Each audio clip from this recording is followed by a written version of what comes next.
Today, we will react to the 61st Knoxville Nationals and why the win meant so much for Donny Schatz. We'll also talk other stories from Knoxville, another crown jewel win for Jonathan Davenport, wins for Daison Pursley, and sprint car racing today in Canada.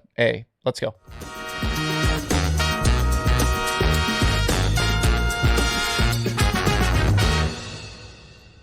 It's Monday, August 15th. I'm Justin Fiedler. This is Dirt Tracker Daily. I'm sure we could probably say this about a lot of these big events in dirt racing, but I felt like the past week at Knoxville was a perfect microcosm for why we love sprint car racing and the sport of dirt racing as a whole.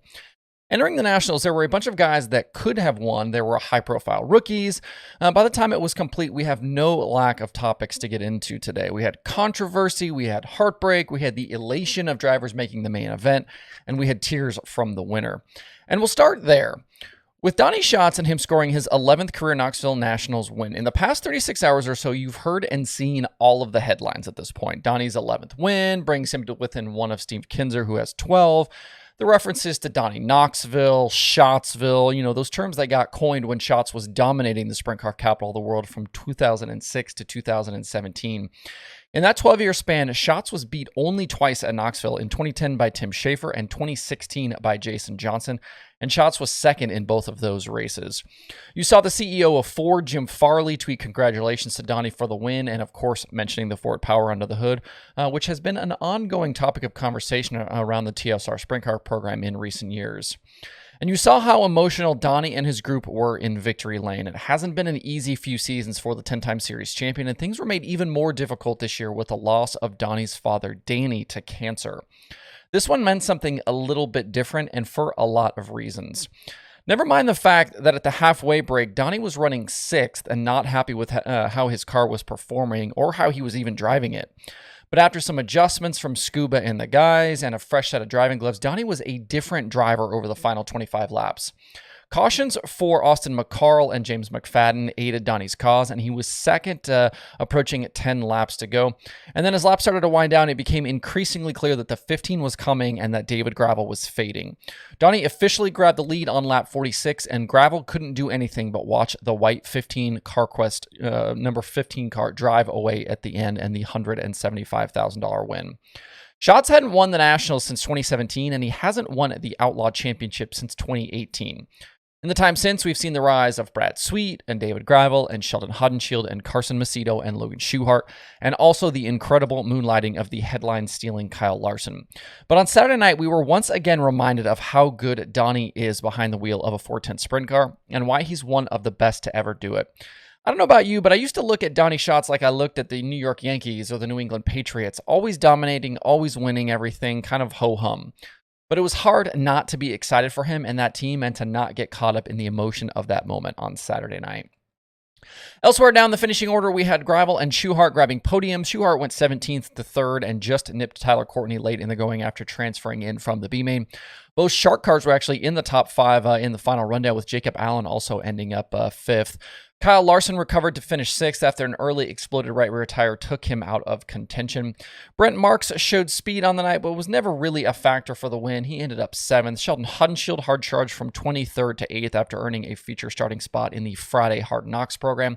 Series points leader Brad Sweet was 9th, and Darren Pittman had a very nice top 10 in a rare sprint car start this year, driving the Hefner 27. Buddy Kovoid was Rookie of the Year with an 11th place finish, and Aaron Reitzel's 14th place finish earned him the 2-week-long Mr. Sprint Car Award. After starting on the pole and leading the first lap, Austin McCarl's day was ruined by a flat tire, as was Carson Macedo's. James McFadden, Brian Brown, and Justin Sanders were all out early with issues, and Gio Scelzi, JJ Hickel, and Parker Price Miller all had big crashes. Gio and Hickel were fine, but PPM was transferred to a Des Moines hospital and diagnosed with fractures to his C7 and T5. His mom tweeted surgery isn't needed and he is able to move everything. He'll head back to Indy and heal and rest up. Hopefully we'll see PPM back behind the wheel soon.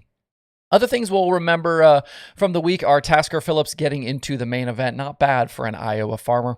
Also, I think the up and down week for young Corey Day will vault him to a lot of future success in this event. We saw him completely dejected in the work area on Friday night after tipping the Jason Myers 14 over, only then bounce back to finish 7th in that very same feature. His Saturday didn't go well, but he did show a lot of pace this week, and I think things are just getting going for him. Looking ahead this week, there won't be any rest for the sprint car community. Kyle Larson and Brad Sweet's High Limit Racing Series debuts tomorrow night for a special one-off race at Lincoln Park Speedway. Show is $22,022 to win and $1,000 to start. I've been asked about outlaw teams at that show, and I wouldn't hold my breath on that one. From what I understand, teams have not been given clearance to race with the series and in this event. If something changes by tomorrow, I'll certainly let you know. The outlaw teams, though, are headed straight to Minnesota this week for the Jackson Nationals. Those races start on Thursday. And the full-time all-star teams begin a very busy stretch starting Friday at Outlaw Speedway in New York. They will race 13 times from August 19th through September 10th, culminating in the Tuscarora 50 at Port Royal. Drop me a comment on YouTube or social media. Let me know your own thoughts on the Knoxville Nationals. Curious where you guys stand and kind of feel about the weekend.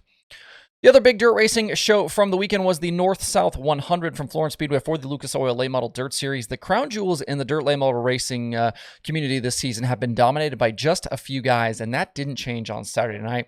Jonathan Davenport and Chris Madden have been the two leading money winners so far this year, and they started together on the front row. And Madden may have been the only car in the field with a realistic chance of beating JD, but we'll never know because Madden was out of the race before we even had a lap complete.